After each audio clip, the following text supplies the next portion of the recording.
Shalom, saudara yang kekasih, bersama saya Pendeta Ram Kenny. Saya memuji Tuhan, akhirnya saya boleh kembali ke ruangan saya ini setelah menghabiskan kurang lebih 2 minggu bersama keluarga liburan.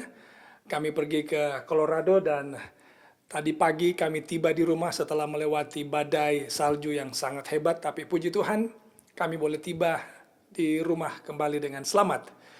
Nah, saya kembali akan melanjutkan pembahasan yang saya sudah mulai pada beberapa hari yang lalu tentang 8 kuasa atau otoritas atau hak yang hanya mutlak milik Allah, tetapi kemudian diklaim oleh salah satu organisasi gereja bahwa mereka juga memiliki atau menjalankan hak otoritas yang hanya milik Allah. Ada 8, tapi saya tidak akan menyebut semuanya dalam video ini. Saya akan membahas satu demi satu, dan pada video ini saya hanya akan membahas poin yang pertama yang saya sebutkan. Bagi saudara yang ingin mendapatkan informasi tentang 8 otoritas Allah ini, saudara bisa pergi ke video saya yang sebelumnya atau mengikuti video ini atau mengikuti channel Ram Media Ministry, karena saya akan membahas 8 poin penting ini dalam setiap video-video saya. Baik, saudara yang kekasih, kita akan membahas yang pertama adalah hak yang hanya mutlak milik Allah, yaitu wakil atau representatif Allah di dunia ini adalah Roh Kudus. Ingat, waktu Allah pergi meninggalkan dunia ini, Ia menjanjikan seorang penghibur untuk meneruskan pelayanan yang telah Ia mulaikan, dan itu dilakukan oleh Roh Kudus.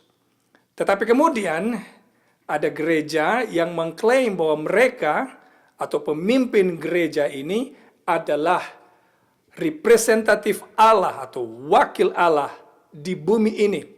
Apakah ini benar? Mari kita pelajari. Saya ingin memulaikan dengan membaca Wahyu pasal 14 ayat 6 sampai 12. Ini adalah pekabaran Allah yang terakhir kepada dunia sebelum Yesus datang. Umat Tuhan yang Allah pilih akan mewartakan kabar ini ke seluruh dunia, memanggil orang untuk datang kepada Allah. Mari saya baca kepada saudara Wahyu pasal 14, di mana terdapat pekabaran Allah yang terakhir ini. Wahyu pasal 14, saya baca ayat 6 dan 7. Ayat 6 berbunyi begini.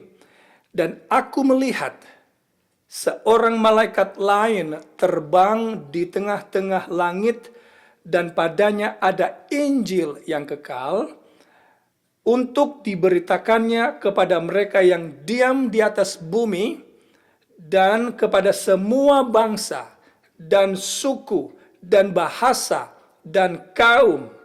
Dan ia berseru dengan suara nyaring, takutlah akan Allah dan muliakanlah dia karena telah tiba saat penghakimannya. Lalu dengarkan ini, dan sembahlah dia yang telah menjadikan langit dan bumi dan laut dan semua mata air. Jadi 2 ayat ini adalah panggilan Allah, pekabaran Allah yang terakhir kepada dunia untuk memanggil semua orang di dunia ini, dari semua suku bangsa, agama, ras, bahasa, dan kaum, semua orang untuk menyembah Allah pencipta, Allah yang menciptakan langit dan bumi. Dan monumen penciptaan Allah ini yang menandakan atau yang menyatakan bahwa Allah adalah pencipta, itu terdapat pada hari Sabat, hari yang ke-7 dalam pekan, yang terdapat di hukum yang ke-4 dalam 10 hukum Allah. Nah, itulah pekabaran Allah, meminta semua orang untuk menyembah Allah pencipta. Nah, sekarang Allah juga memiliki pekabaran yang lain. Saya loncat, kita baca ayatnya yang ke-9 sekarang, berbicara tentang pekabaran malaikat yang ketiga. Ini amaran Tuhan yang sangat keras. Ayat 9 dan 10, Dan seorang malaikat lain, malaikat ketiga, menyusul mereka dan berkata dengan suara nyaring, "Jikalau seorang menyembah binatang dan patungnya itu, atau dan menerima tanda pada dahinya atau pada tangannya," lalu dengarkan ini saudara, "maka ia akan minum dari anggur murka Allah yang disediakan tanpa campuran dalam cawan murkanya, dan ia akan disiksa dengan api dan belerang di depan mata malaikat-malaikat kudus dan di depan mata anak domba." Jadi, binatang dalam ayat ini adalah, saudara yang kekasih, adalah sama dengan binatang yang kita temukan di Daniel pasal 7 yang dikenal dengan tanduk kecil. Nah, binatang ini mengklaim menempati Allah atau menempati tempat Allah di bumi. Bagaimana itu terjadi? Well, jawabannya adalah karena ia memerintahkan atau menuntut seluruh dunia untuk menyembah dia. Kita baca lagi ayatnya yang ke-9 tadi. Jikalau seorang menyembah binatang. Jadi binatang ini menuntut penyembahan. Nah, jadi jika ia meminta dunia menyembahnya, berarti dia mengklaim sebagai Allah di bumi ini, atau mengganti tempat Allah di bumi, atau mengklaim menjalankan kuasa Allah di atas bumi ini. Nah, saudara yang kekasih, jadi malaikat dalam Wahyu pasal 14 ini mengajak manusia untuk menyembah Allah pencipta dan tidak atau jangan menyembah binatang ini. Juga jangan menerima tanda dari binatang ini. Nah, pekabaran ini juga adalah masalah hidup dan mati. Mengapa saudara ini masalah hidup dan mati? Berarti ini masalah keselamatan, karena jika kita menyembah binatang yang disebutkan atau yang diamarkan dalam ayat ini dan menerima tanda binatang ini, maka kita akan menerima cawan murka Allah. Artinya kita akan hilang selama-lamanya, kita akan binasa, tidak berada di surga. Sekarang pertanyaan, kalau begitu siapa binatang dan apa tanda binatang ini? Well, jika saudara tidak mau menyembah binatang dan menerima tanda binatang ini, maka sangat penting bagi saudara dan saya untuk mencari tahu siapa binatang ini atau apa tanda binatang ini. Karena kalau kita tidak tahu, mungkin secara tidak sadar kita sudah menyembah binatang ini atau menerima tanda dari binatang ini. Jadi sangat penting untuk mencari tahu siapa binatang ini. Well, saudara yang kekasih, saya sudah menerangkan siapa binatang ini, karena binatang ini juga sama dengan yang kita temukan dalam Daniel pasal 7 ayat 8, ayat 23, 24, 25, yang dikenal dengan tanduk kecil. Saya sudah bahas ini pada beberapa video saya sebelumnya, bahwa binatang yang dimaksud di sini tidak lain dan tidak bukan adalah Roman Catholic Papacy. Bukan orang-orang yang ada di dalam gereja ini, bukan individu-individu yang ada dalam gereja ini. Karena Yesus mencintai semua orang, termasuk orang-orang atau anggota-anggota yang berada di dalam sistem ini. Tetapi kalau saya sebutkan Roman Papacy, ini adalah sistem organisasi yang mengklaim memiliki hak yang hanya mutlak milik Allah. Saudara yang kekasih, perlu saya sampaikan, konklusi ini tidak kita dapatkan hanya dengan menebak-menebak saja. Tapi kita sudah melewati proses identifikasi yang panjang, lengkap. Kita lihat sejarah, kita lihat ciri-ciri dari binatang ini. Kemudian kita dapati bahwa satu-satunya kuasa atau organisasi yang memenuhi semua ciri-ciri secara tepat tidak pernah salah atau tidak salah, baik dalam waktu pemunculannya dan panjangnya masa berkuasa. Hanya satu kuasa, yaitu Roman Papacy yang dicatat dalam Daniel pasal 7 dan Wahyu pasal 13 yang disinggung di dalam Wahyu pasal 14 untuk tidak menyembah binatang ini. Nah, saudara yang kekasih, mungkin orang berkata begini, well, Pendeta Kenny, Roman Papacy atau Roman Kepausan ini tidak mengklaim menggantikan tempat Allah di bumi. Pendeta salah. Roman Kepausan juga tidak mengharuskan orang menyembah pemimpin gereja kami, dalam hal ini Pope atau Paus. Well, jadi apa yang ada, kalau pendeta katakan ini adalah Roman Papacy, apa yang ada di Wahyu pasal 14 tidak cocok dengan Roman Papacy atau tidak bisa disebut sebagai Roman Kepausan. Sekarang, apakah benar demikian? Well, dengarkan saudaraku, terdapat bukti-bukti yang tidak akan pernah salah yang saya akan tunjukkan kepada saudara dari Alkitab dan dari dokumen gereja ini sendiri, bahwa memang Roma Kepausan adalah binatang yang dimaksud dalam Wahyu pasal 14 untuk jangan menyembah binatang ini, tapi sembahlah Allah. Nah, kita akan pelajari bukti-bukti ini dalam video ini. Apakah benar Roman Katolik mengklaim tempat Allah di bumi dan mengklaim gelar yang hanya menjadi milik Allah?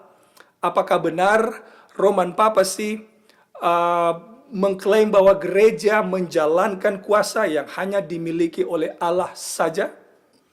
Nah, saudara yang kekasih, jika memang Roman Kepausan mengklaim menempati tempat Allah di bumi, mengklaim memiliki gelar yang hanya menjadi milik Allah, dan mengklaim memiliki kuasa yang hanya menjadi milik Allah, maka sudah pasti kekuasaan ini atau organisasi ini juga menuntut penyembahan dari manusia. Jika benar papasi atau kepausan menuntut penyembahan, maka berarti ada tanda, dalam tanda petik, ada tanda dari kekuasaannya. Kita tahu bahwa tanda kekuasaan Allah, bahwa Allah adalah pencipta, itu kita temukan pada hukum Allah yang keempat, hukum hari Sabat. Kalau begitu, apa tanda kekuasaan dari Roma Kepausan? Well, saya mengundang saudara untuk mengikuti pembahasan ini terus, bukan hanya pada video ini, tapi video lanjutan yang lain yang akan saya bahas. Nah, mari kita lihat bukti Alkitab tentang klaim dari kepausan ini. Mari sekarang kita pergi ke 2 Tesalonika pasal 2 ayat 3 dan 4 berbicara tentang anti-Christ atau anti-Christ yang akan muncul. 2 Tesalonika pasal 2 ayat 3 dan 4 berbunyi begini. Janganlah kamu memberi dirimu disesatkan orang dengan cara yang bagaimanapun juga. Sebab sebelum hari itu haruslah datang dahulu murtad. Murtad artinya meninggalkan kebenaran. Awalnya berada dalam kebenaran, dalam gereja yang benar, tapi tiba-tiba memilih untuk meninggalkan kebenaran itu dan melakukan yang terbalik. Dan haruslah dinyatakan dahulu manusia durhaka. Jadi kita garis bawahi ini kata ini. Manusia durhaka yang harus binasa. Yaitu lawan yang meninggikan diri di atas segala yang disebut atau yang disembah sebagai Allah. Bahkan ia duduk di bait Allah dan mau menyatakan diri sebagai Allah. Nah, sekarang sudah kekasih, apakah manusia durhaka dalam ayat ini mengklaim bahwa ia adalah Allah? Absolutely yes. Dan apakah ia menuntut penyembahan? Yes, absolutely. Ada begitu banyak evangelical teacher atau guru-guru dari aliran evangelical juga para pengkhotbah-pengkhotbah dari gereja evangelikal dan Protestan pada umumnya menyatakan bahwa bait Allah dalam ayat ini merujuk kepada bait Allah Israel yang akan dibangun kembali di Yerusalem, yang ada di Yerusalem, yaitu bait Allah yang ketiga. Tapi saudara yang kekasih, ada masalah dalam interpretasi ini. Nah, dengarkan ini saudara yang kekasih, setiap kali Paulus menggunakan kata bait suci atau temple, dalam bahasa Yunani menggunakan kata naos. Kata itu selalu, dalam tanda petik, selalu merujuk kepada gereja Kristen, kepada orang-orang atau tubuh kita sebagai bait Allah. Manusia bukanlah bangunan fisik, tetapi kita atau gereja Allah. Saya beri contoh kepada saudara, saya akan bacakan ayat-ayatnya. 1 Korintus pasal 3 ayat 16 dan 17 berbunyi begini. 1 Korintus pasalnya yang ketiga, pasal yang ketiga ayat 16 dan 17. Tidak tahukah kamu bahwa kamu, jadi kamu Paulus katakan, adalah bait Allah dan bahwa roh Allah diam di dalam kamu. Jika ada orang yang membinasakan bait Allah, maka Allah akan membinasakan dia. Lalu dengarkan ini, sebab bait Allah adalah kudus dan bait Allah itu ialah kamu. Itu menurut Paulus.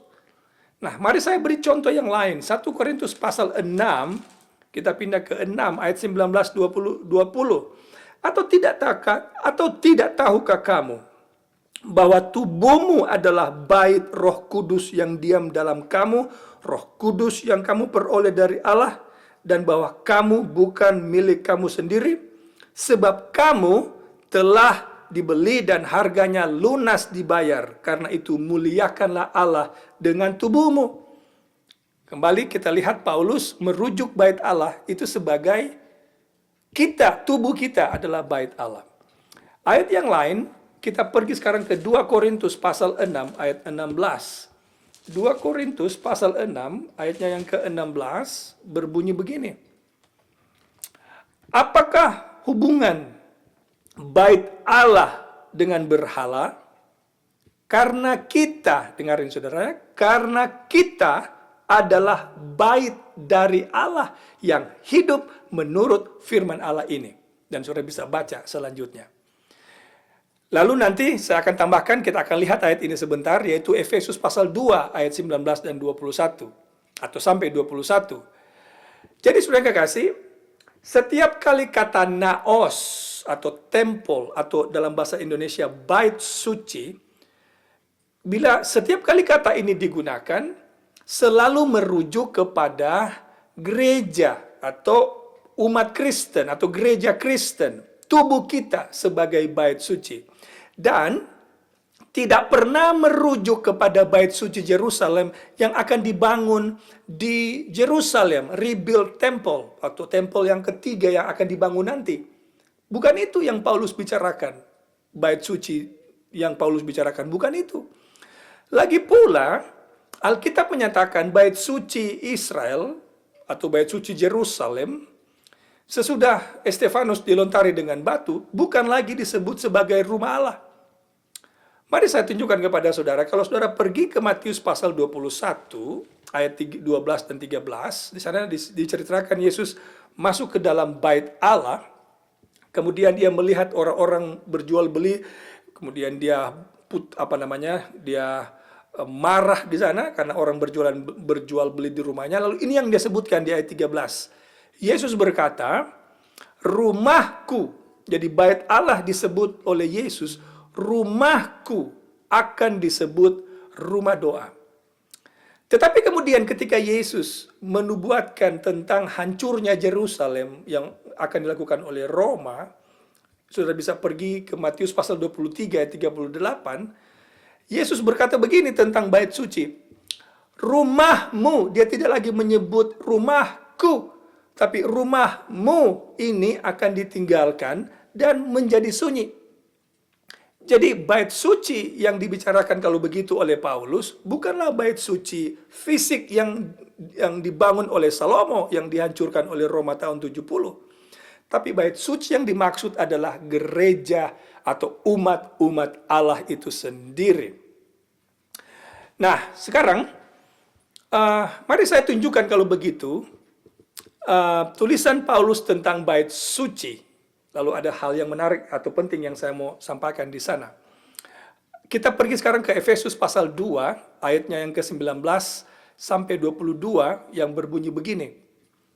Demikianlah kamu, bukan lagi orang asing dan pendatang, melainkan kawan sewarga dari orang-orang kudus dan anggota-anggota keluarga Allah, yang dibangun di atas dasar para rasul dan para nabi. Sudah lihat itu, perjanjian lama, perjanjian baru, para rasul, para nabi, dengan Kristus Yesus sebagai batu penjuru. Kita tidak bicara batu literal di sini, tapi person, yaitu Yesus sendiri.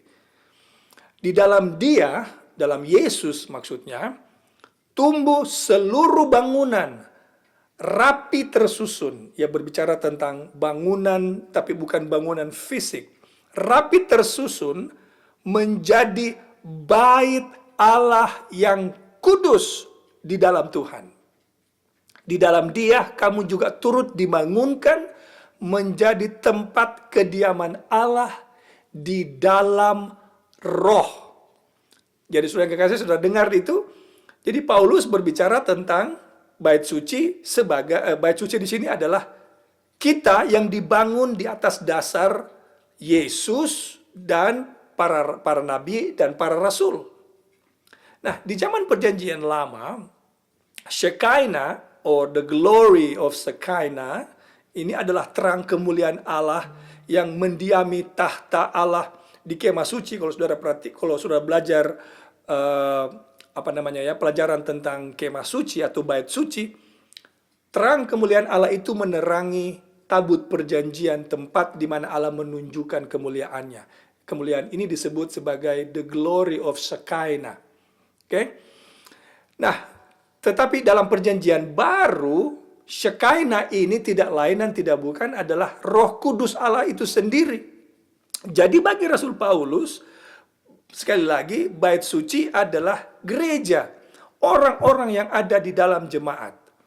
Nah, kalau begitu, bila kita kembali ke 2 Tesalonika pasal 2 ayat 3 dan 4, di mana manusia durhaka akan muncul, katanya muncul dari bait suci, berarti ia muncul dari mana ini maksudnya?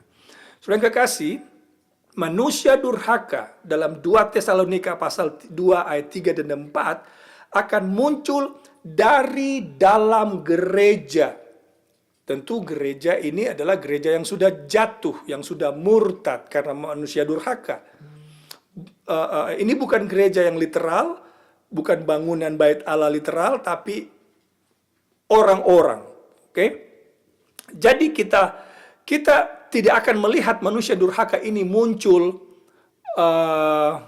di Timur Tengah, di Israel atau di Yerusalem ketika bait suci katanya akan dibangun kembali di Yerusalem.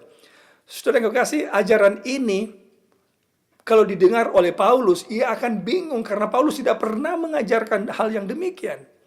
Alkitab juga menyinggung bahwa manusia durhaka ini menyatakan dirinya sebagai Allah, atau dengan kata lain, mengganti tempat Allah di bumi. Nah, saudara yang kekasih, Roman succession yang saya bahas videonya pada beberapa minggu yang lalu, bagi saudara yang ingin mempelajari ini, saudara pergi cari video saya yang berjudul Apostolic Succession. Oke, atau yang dikenal dengan suksesi suci dari gereja Katolik. Suksesi suci ini mengklaim 2 gelar. Gelar yang pertama adalah Vicarius Filii Dei, yang berarti Vicar of the Son of God, atau wakil anak Allah, berarti wakil Allah. Itu gelar yang pertama yang diklaim oleh Roman Catholic Papacy yang diajarkan dalam Apostolic Succession. Kemudian yang kedua adalah Vicarius Christi, yang artinya Vicar of Christ atau wakil Kristus di dunia ini. Saya ada videonya kalau saya bisa tunjukkan kepada saudara di mana bishop sendiri mengakui hal ini memang bahwa paus itu adalah wakil Allah, divine person di bumi. Oke? Nah, apa ini arti kata vicar atau vicar ini, saudara yang kekasih? Arti dari kata ini adalah take a place of someone else, menempati tempat seseorang yang lain. Saya mau tanya kepada saudara, ketika Yesus pergi ke surga, siapa yang ia janjikan atau yang ia tunjukkan untuk meneruskan pelayanannya atau mengganti tempatnya di bumi ini? Apakah manusia? No. Siapa yang Yesus tunjuk atau nyatakan sebagai penerusnya? Tidak lain adalah Roh Kudus, oknum kealahan yang ketiga dari Allah, yaitu Allah Roh Kudus.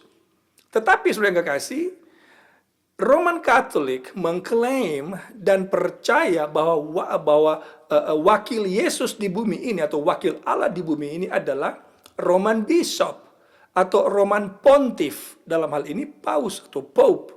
Menariknya, kata Antichrist ini juga memiliki arti yang lain. Karena kadang kita berpikir kata Antichrist ini hanya applies kepada atau berlaku kepada orang-orang yang menentang ajaran Yesus atau membenci Yesus atau tidak percaya kepada ajaran-ajaran Yesus seperti orang-orang ateis contohnya. Tapi sudah gak kasih, kata Antichrist ini memiliki arti atau dapat diterjemahkan sebagai someone who claim to occupy the place of Christ. Seseorang yang mengklaim menempati tempat Yesus Kristus. Nah, saya beri contoh kepada saudara. Di klasik Greek atau klasik Yunani, ada kata anti-basilius atau anti-basilius. Basilius itu artinya king atau raja. Jadi anti-basilius artinya the one who occupies the place of the king. Seseorang yang mengganti posisi atau tempat dari raja. Bukan berarti orang yang mengganti raja ini menentang raja, tapi dia mengganti tempat dari raja. Nah, di Perjanjian Baru kita temukan kata Antipas. Seperti contoh Herodes Antipas. Kata pas di sini artinya father atau bapa. Jadi Antipas artinya atau anti-pas artinya seseorang yang seseorang yang memerintah menggantikan bapaknya.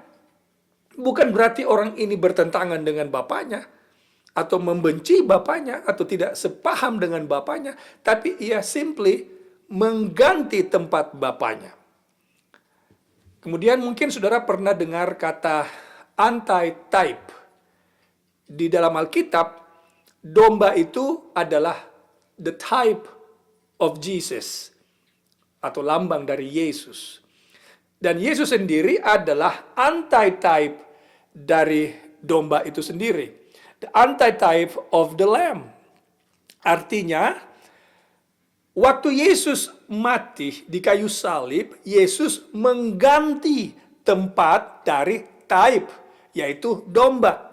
Bukan berarti domba ini bertentangan dengan Yesus, tetapi domba ini adalah Yesus. Yesus mengganti apa yang menjadi type, yaitu domba.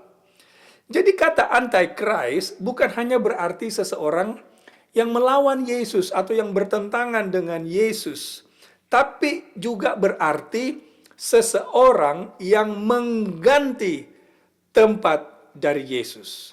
Nah, Roman Catholic Papacy mengklaim bahwa Pope adalah the Vicar Filidae, wakil Allah, the Vicar Christi, wakil Yesus, wakil Kristus di bumi, mengganti tempat Kristus di bumi. Apakah ini disokong atau didukung oleh pernyataan dari gereja ini sendiri? Well, absolutely. Saya akan berikan kepada saudara beberapa kutipan yang saya ambil dari tulisan atau dokumentasi dari gereja Roman Katolik sendiri. Yang pertama adalah, ini saya kutip dari The Great Encyclical Letters. Ini adalah pastoral letters ya, yang ditulis oleh Pope. Dan kali ini yang menulisnya adalah Pope Leo yang ke-13 yang ditulis pada atau dipublish pada Januari 10 tahun 1890. Ini yang ia sebutkan. Saya sebutkan dalam bahasa Inggris lalu kemudian saya terjemahkan. But the supreme teacher in the church is the Roman Pontiff.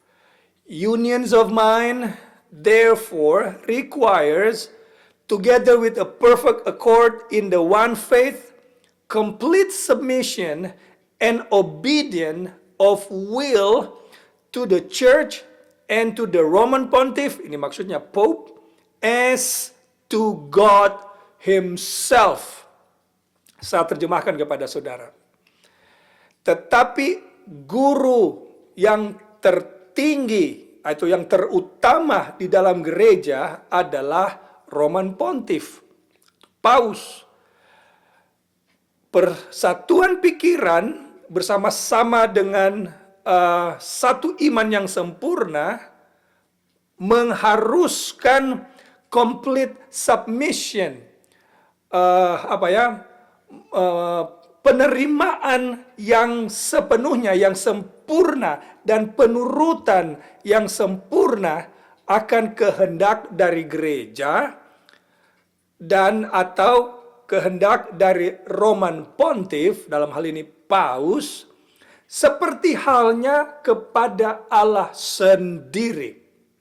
Complete submission and obedience. Luar biasa ini saudara. Katanya ini harus terjadi kepada gereja dan kepada Paus, seperti halnya kepada Allah sendiri. Kutipan yang kedua masih tetap dari Paus yang sama, yaitu Pope Leo atau Paus Leo yang ke-13. Kali ini dipublish tahun 1894 bulan Juni tanggal 20. Ini yang dia sebutkan. We hold upon this earth the place of God Almighty. Saudara dengar itu? Luar biasa ini. Ini kalimat dari seorang Paus sendiri. Kemudian, saya ingin bacakan satu kutipan dari ensiklopedia yang sangat terkenal di gereja Katolik dan dikonsider atau dianggap sebagai satu sumber yang utama dari gereja ini, yaitu Prompta Bibliotheca yang diedit oleh Lucius Ferraris. Ini yang dia tulis. The Pope is of so great authority and power that he can modify, explain, or interpret even divine laws. The Pope can modify divine law since his power is not of man but of God. And he act as vice regent. Vice regent ini adalah seperti wakil ruler, okay, of God upon earth with most ample power of binding or loosing his sheep. Sudah dengar itu? Katanya Paus memiliki kuasa, otoritas yang sangat besar sehingga ia dapat memodify, merubah maksudnya, menjelaskan dan menginterpretasi bahkan hukum-hukum Allah sendiri. Tidak heran memang gereja ini merubah hukum Allah. Mereka menghilangkan hukum yang kedua di katekismus mereka. Tidak ada ditemukan dalam 10 hukum di katekismus. Hukum yang kedua sudah hilang. Kemudian Katanya Paus dapat memodify atau merubah hukum ilahi karena kuasanya bukanlah kuasa manusia, tetapi kuasa Allah. Saudara kekasih, di mana di Alkitab Allah memberi kuasa kepada Paus untuk merubah hukum-hukum Allah? Well, tetapi Alkitab menubuatkan dalam Daniel 7 ayat 25 bahwa kekuasaan ini memang akan berusaha mengubah waktu dan hukum Allah. Jadi saudara kekasih, pada pelajaran ini saya sudah terangkan kepada saudara satu hak prerogatif Allah, kuasa atau otoritas yang hanya mutlak milik Allah, tapi diklaim oleh gereja ini menjadi milik mereka, dan itu adalah representatif Allah di dunia ini adalah Roh Kudus, tapi gereja percaya dan mengklaim bukan Roh Kudus, tetapi adalah Roman Pontif, yaitu Paus. Saudara sudah mendengar, saudara sudah mempelajari bersama apa keputusan saudara. Saya mengajak saudara untuk mengikuti apa kata firman Allah dan bukan firman atau kuasa manusia. Kita akan jumpa lagi pada pembahasan yang lain, masih ada 7 hak otoritas kuasa Allah yang diklaim oleh gereja ini. Jadi jangan kemana-mana, tetap kunjungi channel RAM Media Ministry. Kita akan mempelajari pelajaran ini dengan detail satu demi satu. Tuhan kiranya memberkati kita sekalian. Amin.